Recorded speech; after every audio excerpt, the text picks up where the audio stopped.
In the days when the people of Israel were led by judges rather than kings, there lived a woman named Hannah. She was deeply loved by her husband Elkanah, but she had no children, and her heart ached with sorrow every year when the family went to worship at the tabernacle in Shiloh. There, the priest Eli and his wicked sons, Hophni and Phinehas, served. Though the sons dishonored God by taking the best offerings for themselves, one year Hannah wept bitterly before the Lord and made a vow. Lord Almighty, if you will only look on your servant's misery and remember me, and give me a son, then I will give him back to you for all the days of his life, and no razor will ever touch his head. He would be a Nazirite, set apart for God. Eli, the priest, saw her lips moving silently and thought she was drunk. But Hannah explained, I am a woman who is deeply troubled. I was pouring out my soul to the Lord.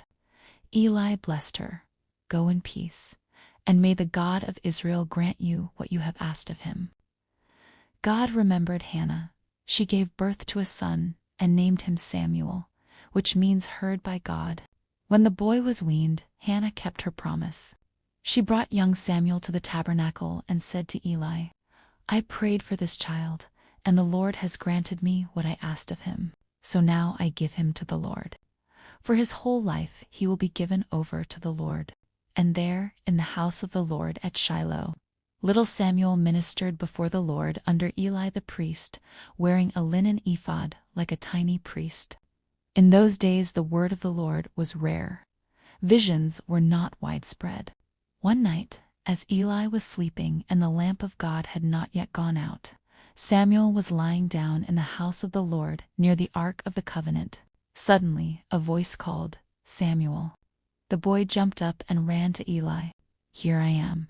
You called me. I did not call, Eli said. Go back and lie down. A second time the voice came, Samuel. Again he ran to Eli. Here I am. You called me. My son, Eli said, I did not call. Go back and lie down. A third time, Samuel. Now Samuel did not yet know the Lord. The word of the Lord had not yet been revealed to him, but Eli finally understood. Go and lie down, he told the boy.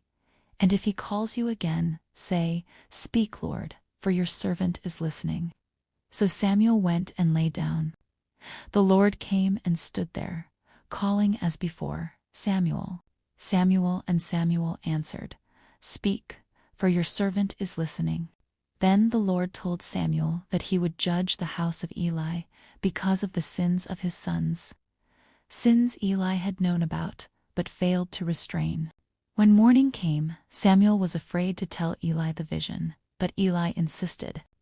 When Samuel told him everything, Eli bowed his head and said, He is the Lord. Let him do what is good in his eyes. As Samuel grew, the Lord was with him, and none of his words fell to the ground. All Israel, from Dan to Beersheba, recognized that Samuel was attested as a prophet of the Lord. Years passed. The wicked sons of Eli died in battle against the Philistines. The ark of God was captured for a time, and old Eli fell backward and broke his neck when he heard the news. But God raised up Samuel as the last judge and the first of the great prophets. When the people demanded a king so they could be like the other nations, Samuel warned them of the cost. But he listened to the Lord's command and anointed Saul as the first king of Israel.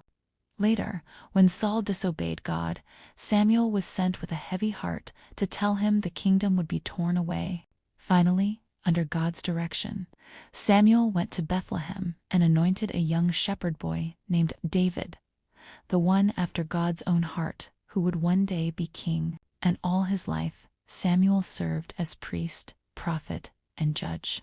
When he died, all Israel gathered and mourned him, and they buried him at his home in Ramah. From the prayer of a heartbroken mother to the voice that called a sleeping child, and the Lord kept his promise. Samuel, the boy who was heard by God, became the man through whom God spoke to an entire nation. May we, like Samuel, learn to say in the quiet of the night, Speak, Lord, for your servant is listening. Stay connected. More faith stories coming on Winful Chronicles. If this blessed you, let it bless someone else too.